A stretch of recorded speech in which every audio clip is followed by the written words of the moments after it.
நான் சின்ன வயசுலேருந்து எனக்கு ஒரு கண் பார்வை தான் பிரச்சனை இல்லாமல் இருந்தது. நான் ஓஎல் வரைக்கும் பள்ளியில் படித்தேன். படித்த பிறகு நான் படிப்பை விட்டதுக்கு பிறகு கல்யாணம் முடித்து எனக்கு ஒரு பொம்பளை பிள்ளை இருக்குது.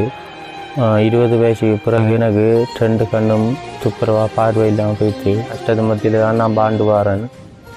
சரியான கஷ்டத்து மத்தியில் தான் பாண்டு வாரேன். நாங்கள் ஏதோ உங்களால் ஏன்ற உதவிகளை எங்களுக்கு வாழ்வாதாரத்துக்கு தந்துதவி செய்யுங்கன்னு சொல்லி கேட்குறோம்.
என் பேர் ஜீவிதன்.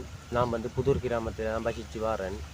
ஆரம்ப கட்டத்திலிருந்து எனக்கு வாழ்வாரத்துக்கு எந்த விதமான ஒன்றுமே இல்லாமல் இருக்குது. நான் கஷ்டத்து மத்தியில் வாழ்ந்து வந்தேன். நான் இப்போ எனக்கு இந்த உதவி திட்டத்தை வாழ்வாதாரத்துக்கு தந்ததால் என் வாழ்வாதாரம் மேலும் நான் கொஞ்சம் கஷ்டமில்லா நிலைமையில் வாழ்வேன்ன்றதை நான் இந்த இடத்துல கூறிக்கொண்டு எனக்கு உதவி செஞ்ச உங்களுக்கும் நான் வன்னிக்கோப்புக்கும் என் மனமார்ந்த நன்றியை என் குடும்ப சார்பாக தெரிவித்துக் கொள்கிறேன். எனக்கு இந்த உதவி திட்டத்தை செஞ்சு அந்த ராஜ் சிவானந்த ராஜா கன்னடா குடும்பத்தினருக்கு நான் இருகரம் கூப்பி நன்றியை தெரிவித்துக் கொள்கிறேன் இந்த இடத்துல.